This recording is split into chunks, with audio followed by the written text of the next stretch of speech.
Time now for The Real Estate Connection with Stephen Theard, a realtor and certified probate and real estate specialist. Whether you're a first-time homebuyer or a seasoned investor looking to downsize, move up, or refinance, this program is for you. Our house in the middle of our street. Something tells you that you've got to move in the middle of our... From probate sales to landscape design to home repairs and maintenance, this is your weekly look into all things real estate. Now your host for The Real Estate Connection, Stephen Theard. Hey everybody, hey everybody, hey everybody, hey everybody, welcome to the show.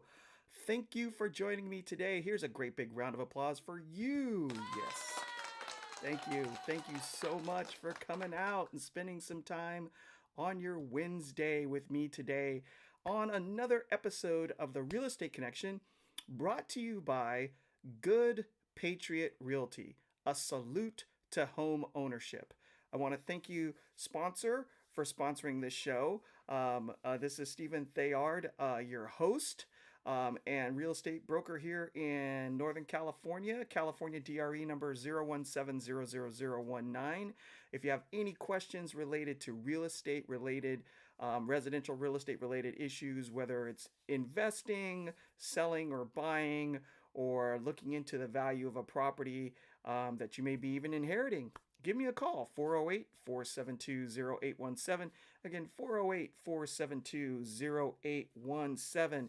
Again, thank you for joining me today. It's always a pleasure to have you with me as we go and to dive into the world of real estate. And if you don't want to miss any future episodes, send me an email right now at info@realestateconnectionradio.com.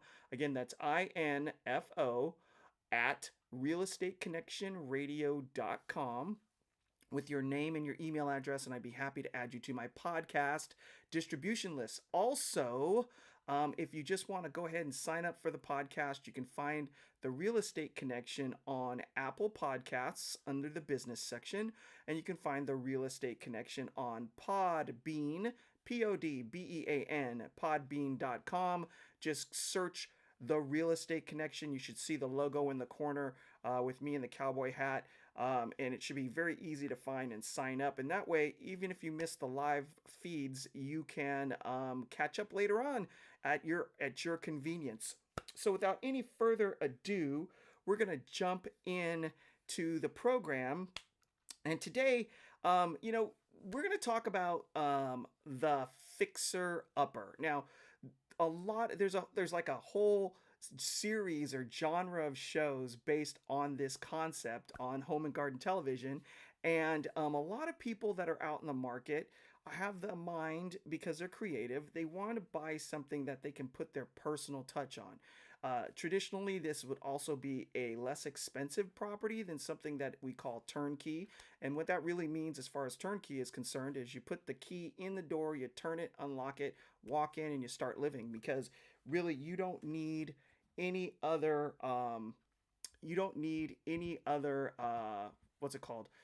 to do any other updates to the house when you buy a turnkey property. You just open the door, walk in, and move right in. But on a fixer-upper, it means it needs to be fixed up. So on today's show, we're going to talk about how to evaluate the true cost of a fixer-upper and whether or not it's something that you should personally get involved in. All right, there's 4 points that we're going to cover, and I have to give credit where credit's due. This was written in an article by a home improvement author by the name of Jamie Wiebe. She's a writer and editor that focuses on home improvement and design, and she previously worked as a web editor for House Beautiful, Elle Decor, and Veranda. So I got a lot of my talking points for today's podcast from this article, and I've added a few of my own touches to it, but it's very good, and it covers all the bases. So let's jump right on in.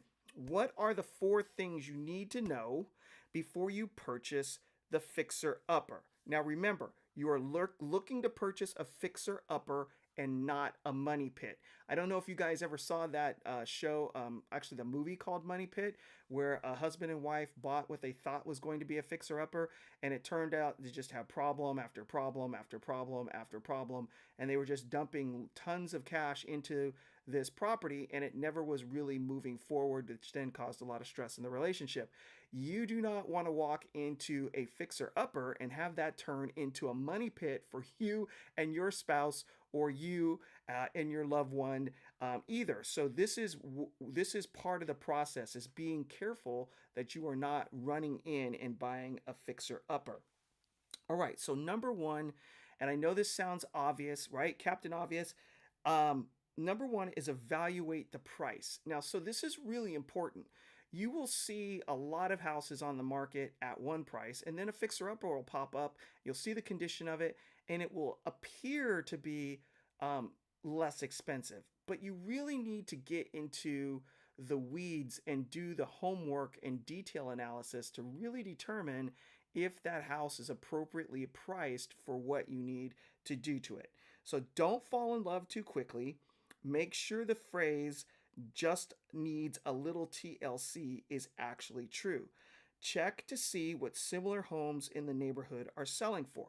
So what you're going to do is you're going to look at the square footage of the property, you're going to look at the location, and then you're going to look at similar homes in the area with the same square footage and see what they have been selling for, and then compare that to the list price that you're looking at. What you may find is that it's maybe 5,000, 15, 20,000 just below what the last turnkey house sold for. And so there really isn't that much of a discount based on maybe what you're going to need to do to the property in order to get it up to speed. So you're going to check for the average condition of similar properties in the neighborhood. You're going to look at the amenities in those homes, the upgrades in those homes, and the curb appeal. So if you're at all feel in over your head conducting this exercise, because it maybe be the first time that you're buying a house, or maybe even the second or third time, because we don't traditionally, as a society, you don't buy a house every month, right? So you're going to want to probably get a real estate professional involved to help you make that analysis, somebody who's in this arena every single day and what they do for a living. And if you want that to be me, give me a call, Stephen Theard, at 408-472-0817. Again, 408-472-0817. And I can help you walk through this analysis to kind of see whether or not this home is really priced below market for what needs to be done in order for you to buy it with enough room in the budget to do the improvements that you want to do. Okay, so also treat your fixer-upper purchase like a business. Determine your budget based on the market value of homes in the neighborhood. So for instance, if you're finding that all the turnkey properties of a similar square footage, lot size, bedrooms and baths have been selling for $700,000, and this property is listed at $675,000, and then based on what you think you need to put into the house, it's going to cost you more than $25,000, then you're overpaying for the home, because you would then be putting in that $25,000 to get you up to market value for the neighborhood, and then additional money to continue to improve it to get to where it needs to be. And then if that's another $25,000, you're essentially paying $725,000 for the house when a turnkey house was only $700,000. So it's important to do the math on how you approach your fixer-upper purchase, and make sure that it's not only an emotional decision but a business decision to make sure that it pencils. Because even though it's $25,000 under market, if the market's tight and there's a lot of people out there looking for a fixer, you might wind up paying more than list price just to get it, which then means you're really overpaying, right? So be careful. That's basically what I'm trying to say. Be careful in how you determine your expenses for the property. Now, what's number two? You need to start evaluating what improvements are needed, meaning quick projects for a fixer-upper. Now, for my first-time home buyers that are looking for a fixer-upper, I call it the carpet and paint fixer-upper, right? It's something where you can get in there and put in new paint, new carpet, or new flooring and that's going to bring the house up to speed really fast, and you're going to get a high percentage on the return of your investment. So meaning you want to get 100% of your project cost back, or maybe more when the project is done. So with carpet and paint, you always are going to get 100%, if not more, of your investment back when you're doing a carpet and paint fixer upper. So I recommend, like I said, for first time buyers, that you do this rehab work before you move into the property, because there's going to be a time when that seller is gone, the house is completely empty, and this is the time to go in and do these quick fix projects. That way you don't have to move your own furniture around after you move in and pull pictures off the walls. So that includes interior paint, new carpet, exterior paint, new hardware, whether they be on the cabinets in the kitchen or in the bathrooms, or new doorknobs or door hardware to bring it up to speed. So if you're going into the house that maybe have been built in the 90s and it's full of brass accents, now's the time to get in there and change out light fixtures, doorknobs, handles, things of that nature. Update lighting as well. I just got ahead of myself. And then two more things I wanted to add that necessarily wasn't in the article. And that is you can add in, now's the time to go in and do baseboards, crown molding, and if this house was built back in the 70s and there's still popcorn on the ceiling, now's the time to have that all scraped off, retextured, and painted while the house is vacant. And these types of projects that I just went through will definitely bring you 100% return on your investment and probably more. So if you're interested in that list and you've missed it, go ahead and give me a call, 408-472-0817. Again, 408-472-0817. Now, some other low-hanging fruit that you may be able to do as well, and that this can be done after you move in, is bring the lawn back. We know we've been living in a drought for a while, so some of these houses have let the lawns go, and you're going to move in and it's gone, and you want to bring it back. Bring back the lawn. That'll increase your curb appeal, which increases your value. Install colorful plants or drought-resistant plants if you don't want to put a lawn back in, and then cut back and trim overgrown plants in the yard. Because typically what a fixer is just somebody who's had a lot of deferred maintenance in the house because they didn't have money or time to take care of it. And so they decided to sell the house as is without doing these updates. And so it's an opportunity for you to come in and pay a little bit less for the house and then take advantage of that and put in some money and gain a lot of equity and increase the value of the home. But again, you have to do the math. Now, projects that you want to evaluate versus the price of the home are kitchen and bathroom remodeling for the following reasons. One, cash outflow. How much cash do you have in the bank after buying the house, right? And will you have to go into more debt in order to do a kitchen remodel? And then it may also require hiring professionals, which then is an additional expense to you. So before you jump in to a fixer and you're thinking, I'm gonna gut the kitchen, gut the bathroom, that's a big deal. It's a big project and it takes a lot of time, takes cash, and there's unforeseen issues once you start ripping out cabinets and plumbing. Okay, so what's number 3? What projects that require hiring a professional that add instant equity? Okay, so we've gone through the low-hanging fruit that you can either do yourself or hire a professional to do that aren't as bad. And some other projects where you might need to hire a professional where you're going to get 100% or more return on your investment would be adding a new roof, right? That can bring 109% of your cost back to you. Hardwood floors also, and then insulation. Believe it or not, adding insulation can bring value, not necessarily because people are going to see the value if you go to resell it, but because it will reduce your utility costs. So if you're in a house that has poor insulation and before you move in, you kind of checked around and the inspection report says that the insulation is thin in the attic or it may not be in the walls, now's the time to get that done before you move into the house. Insulate everything really well. Make sure all the seals are in place and caulking is done. And that way you can save utility money after you move in, which saves you costs of living, which increases the value of your home. These projects all have a high return on your investments, And projects with a lower return on investment, like kitchen models, may not be off the table either. It's just whether or not you're set up to take advantage of it.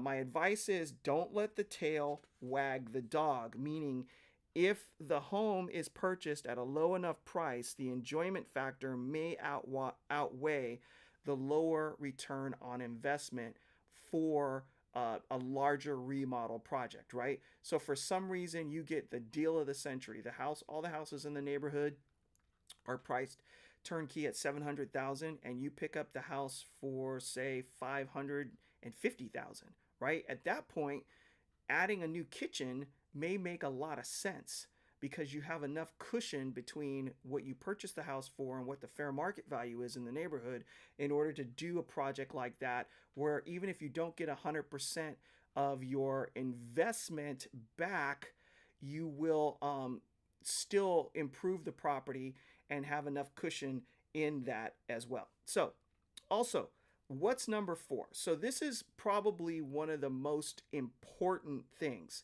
You need to evaluate your ability to deal with disruption. All right. 1, are you a patient person? 2, does chaos and disruption drive you absolutely crazy? Do you have a young family? Are there small children underfoot?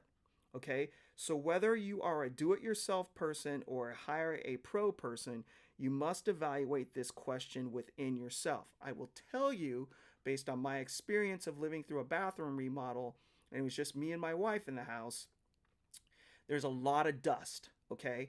And there's always delays. So if you only have 2 bathrooms, right, and you gutted a bathroom and you only have one, and you have a husband, a wife, and a couple of kids, you're all relegated to one bathroom. That can get old really fast, okay? Because everyone seems to want to need to use it at the same time. It also affects getting ready for work in the morning and getting the kids out of the house for school, right? And then there's all kinds of dust and in the air. Everything in your house is covered in dust all the time. No matter what you do, taping off the bathroom and all that other stuff, it's just a constant battle. And when you have kids running around touching walls and things and just going nuts, it can drive you crazy, especially if you're, having to deal with that in your relationship with your significant other or with your children. And if you're the type of person that just doesn't have a lot of patience for things that come up out of the clear blue sky or things that go wrong, or you're not used to disruption, buying a fixer-upper may not be something that you want to necessarily get involved with just from your own personal perspective, because the last thing you want to do is throw a lot of turmoil into your relationships with your loved ones in order to go through the process. Now, if you are okay with it and you do that honest assessment, then go for it, right? That's a good thing to do. A bathroom remodel can take 2 to 3 weeks.